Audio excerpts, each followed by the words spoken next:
Bab 383. Aku akan melawan musuhku hingga akhir.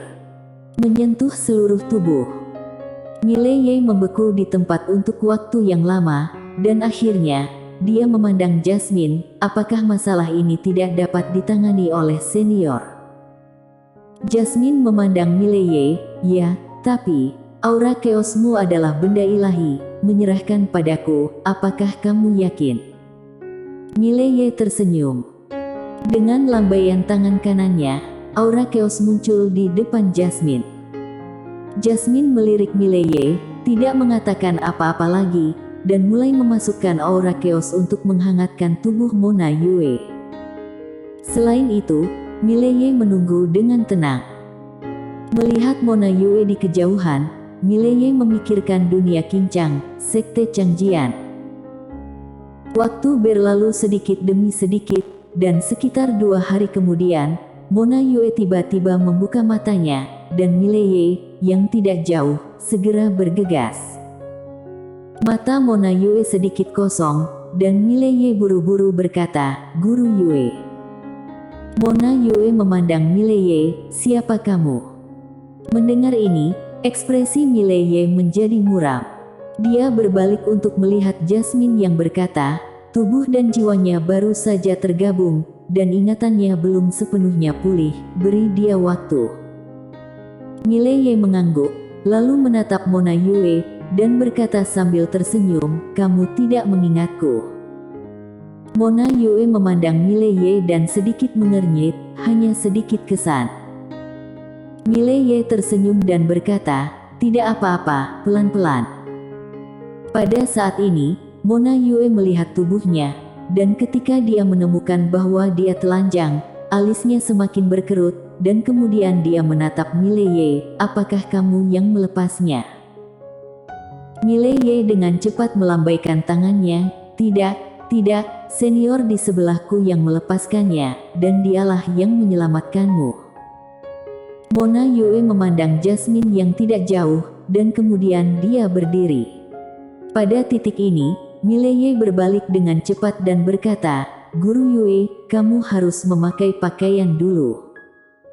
Mona Yue melirik Mileye, "Lagi pula, kamu sudah melihat semuanya, kan?" Mileye. Mona Yue membungkuk sedikit pada Jasmine, dan berkata, "Terima kasih." Jasmine berkata, "Kamu bisa mengingat sesuatu, kan?" Mona Yue mengangguk. Jasmine mengangguk. Sekarang, tubuh dan jiwa baru saja tergabung, dan kekuatannya tidak dapat dipulihkan untuk saat ini. Setelah tubuh dan jiwa benar-benar menyatu, baru mempertimbangkan untuk memulihkan kekuatanmu, mengerti? Mona Yue mengangguk, lalu dia berbalik untuk melihat Mileye, "Beri aku pakaian." Mileye buru-buru mengeluarkan jubah dan mengenakannya pada Mona Yue. Dia ragu-ragu, lalu berkata, "Kamu benar-benar tidak ingat aku." Mona Yue meliriknya dan tidak mengatakan apa-apa.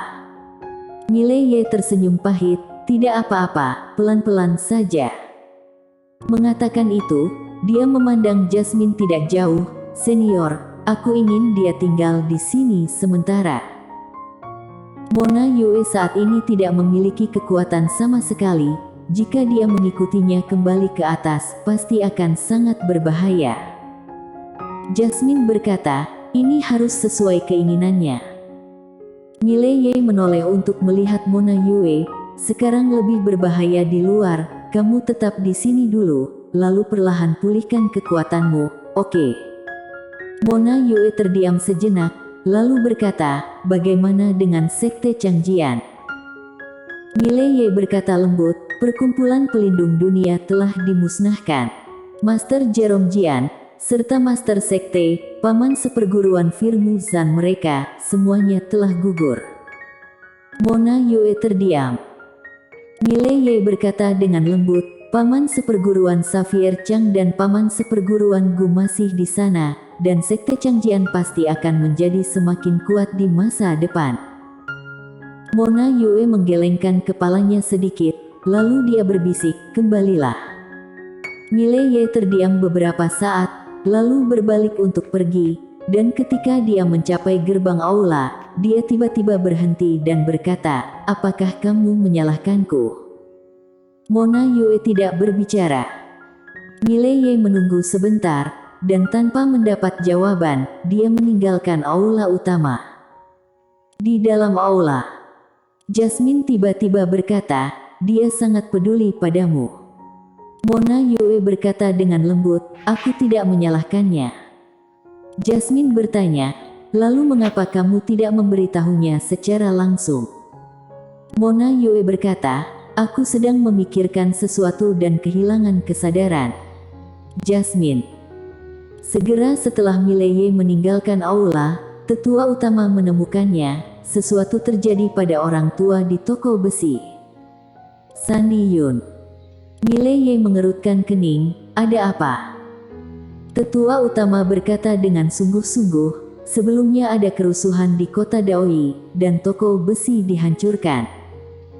Mengatakan itu, dia memandang Mileye, "Ini seharusnya menjadi masalah internal keluarga Yun, kamu tidak akan ikut campur, kan?" Mileye tertegun dan berkata, "Tentu saja tidak."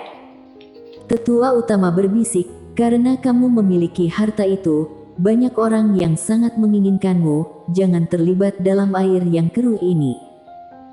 Mileye mengangguk, "Mengerti." Tetua utama mengangguk kecil, "Apakah kamu tahu keluarga Dugu?" Mileye menggelengkan kepalanya, "Aku belum pernah mendengarnya." Tetua utama memandang Mileye dan tidak berbicara.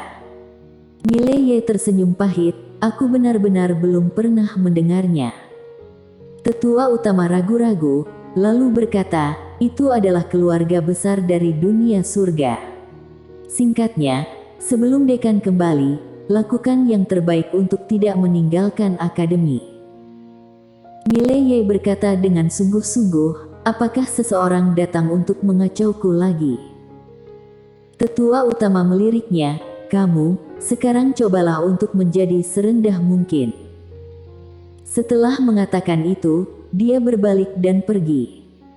Di tempat, Mileye terdiam sejenak, lalu berbalik dan menghilang di tempat.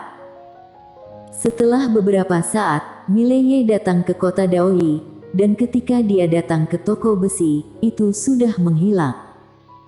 Sesuatu telah terjadi. Ekspresi wajah Mileye berubah drastis, dia melihat sekeliling, dan pada saat ini, sosok tiba-tiba muncul di depannya, itu adalah Sandy Yun. Saat Mileye hendak berbicara, Sandy Yun tiba-tiba meraihnya dan langsung menghilang di tempatnya. Di luar kota Daoi, Sandy Yun membawa Mileye ke gunung yang dalam, di bawah air terjun. Tepat setelah keduanya mendarat, Sandy Yun langsung duduk di tanah. Ekspresi Mileye berubah, karena pada saat ini dia menyadari bahwa Sandy Yun terluka parah. Mileye berkata dengan sungguh-sungguh, "Senior." Sandy Yun melirik Mileye, "Apakah kamu ingin mempelajari pengecoran senjata?" Mileye ragu-ragu sejenak, lalu berkata, "Sedikit." Sandy Yun tiba-tiba berkata dengan marah, "Apa maksudmu hanya sedikit?" Mileye berkata dengan cepat, "Maksudku, apakah pengecoran senjata itu menghasilkan uang?" Sandy Yun berkata dengan marah, "Omong kosong, di dunia surga, pengecoran senjata adalah profesi paling terhormat, dan juga profesi terkaya. Menurutmu apakah itu menghasilkan uang?" Mileye cepat-cepat berkata, Aku benar-benar ingin menjadi master pengecoran senjata, sungguh." Sandy Yun menghela nafas dengan suara rendah, dan dia melirik Mileye dengan sedikit kerumitan di matanya. Mileye berkata, "Senior, mari kita pulihkan diri dulu." Sandy Yun menggelengkan kepalanya, "Aku tidak punya banyak waktu." Saat Mileye akan berbicara, Sandy Yun tiba-tiba menatapnya, lalu mengeluarkan segel hitam dari tinjunya dan meletakkannya di depannya. "Dalam segel ini adalah warisan pengecoran senjataku, dan harta keluarga Yunku, sekarang itu untukmu." Mileye berkata dengan sungguh-sungguh, "Senior, apa maksudnya ini? Sandy Yun menggelengkan kepalanya. Selama bertahun-tahun, aku telah mencari penerus, berharap untuk mempertahankan apa yang telah aku pelajari dalam hidup, tetapi sayangnya, aku belum menemukannya. Berbicara tentang ini, dia memandang Mileye. Aku tidak pernah berpikir bahwa aku akan memberikannya kepadamu. Mileye tersenyum pahit. Senior, jangan meremehkanku. Sandy Yun berkata dengan suara rendah, kamu tidak terlalu cocok untuk pengecoran senjata, tetapi jika kamu benar-benar menyukai pengecoran senjata dan belajar dengan keras, pencapaianmu dalam pengecoran senjata tidak akan berkurang di masa depan. Mileye berkata dengan sungguh-sungguh, senior, kesampingkan urusan pengecoran senjata ini terlebih dahulu. Kamu harus menyembuhkan lukanya dulu, aku akan. Pada saat ini, seorang lelaki tua tiba-tiba muncul tidak jauh di depan mereka berdua. Lelaki tua ini, yang dikenal Mileye, adalah Niko Yun yang telah pergi sebelumnya, dan di belakang Niko Yun, ada dua lelaki tua lainnya. Niko Yun melirik Sandy Yun dengan dingin dan mencibir, aku tahu kamu akan muncul di toko besi. Karena itu, dia melirik Mileye dengan ekspresi dingin, kita bertemu lagi. Mileye memandang Sandy Yun, yang berkata dengan sungguh-sungguh, aku akan menahan mereka, kamu segera kembali ke Akademi Dawei. Menahannya. Di kejauhan, Niko Yun mencibir, Sandy Yun, bisakah kamu bertahan? Sandy Yun mengabaikan Niko Yun, tetapi menatap Mileye dan berkata dengan marah, mengapa kamu masih di sini? Mileye ragu-ragu, lalu berkata, senior, sebenarnya, aku cukup pandai bertarung. Persetan denganmu. Sandy Yun berkata dengan marah, bisakah kamu mengalahkan 3 master? Mileye berpikir sejenak, mungkin aku bisa mencobanya. Sandy Yun. Mileye berbalik dan berjalan menuju ke arah Niko Yun dan ketiganya tidak jauh lalu berkata, kalian tolong beri aku, Mileye, wajah ya. Niko Yun mencibir, memberimu wajah. Kamu. Pada saat ini, Mileye yang berada di depannya tiba-tiba menghilang di tempatnya, dan ketika dia muncul lagi, Mileye sudah berada di depannya. Ekspresi wajah Niko Yun berubah drastis, tetapi dia bereaksi sangat cepat, dan aura yang kuat keluar dari tubuhnya. Dan pada saat ini, Mileye tiba-tiba menebas dengan pedang. Jurus satu pedang menentukan hidup dan mati. Ledakan. Pedang ini jatuh, dan Niko Yun langsung terguncang sejauh 100 meter. Melihat adegan ini, Sandy Yun, yang hendak membantu, tercengang.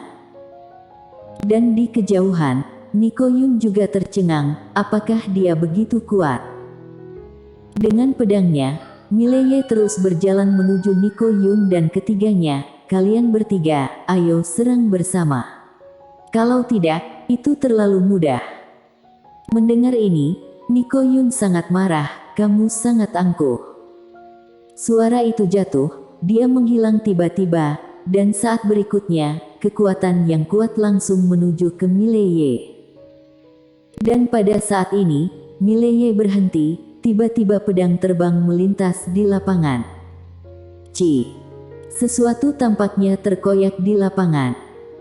Setelah menarik napas, lapangan menjadi sunyi. Niko Yun berhenti di depan Mileye, dan ada pedang di antara alisnya, pedang merah tua. Pedang Darkness Chang. Pada saat ini, Mileye juga sedikit takut, karena ini adalah pertama kalinya dia menggunakan pedang Darkness Chang, dan dia tidak menyangka pedang Darkness Chang ini mencapai tingkat suci, bahkan master dari alam sumber tidak dapat bereaksi. Terlalu cepat. Sandy Yun, yang tidak jauh, juga memiliki ekspresi serius di wajahnya, kekuatan Mileye ini di luar dugaannya. Seolah memikirkan sesuatu, dia melirik Mileye, matanya sedikit berubah. Di depan Mileye, Niko Yun menatapnya, dan pada saat ini, dia juga sangat terkejut, karena dia benar-benar tidak menyangka bahwa Mileye bisa bertarung dengan sangat baik, dia bahkan tidak bisa melawan. Terlalu mengerikan. Mileye tersenyum dan berkata, "Jika aku membiarkanmu pergi, apakah kamu masih akan menggangguku?" Niko Yun berkata dengan dingin, "Mileye, ini adalah urusan keluarga Yunku. Jika kamu campur tangan, keluarga Yunku pasti tidak akan membiarkanmu pergi." Mileye menyeringai, "Aku tidak punya niat untuk membuat musuh, tapi jika ada yang ingin menjadi musuhku, aku akan menemaninya sampai akhir." Suara itu jatuh, dan dia menebas dengan pedang. Ci. Kepala Niko Yun terbang melintas. Bersambung.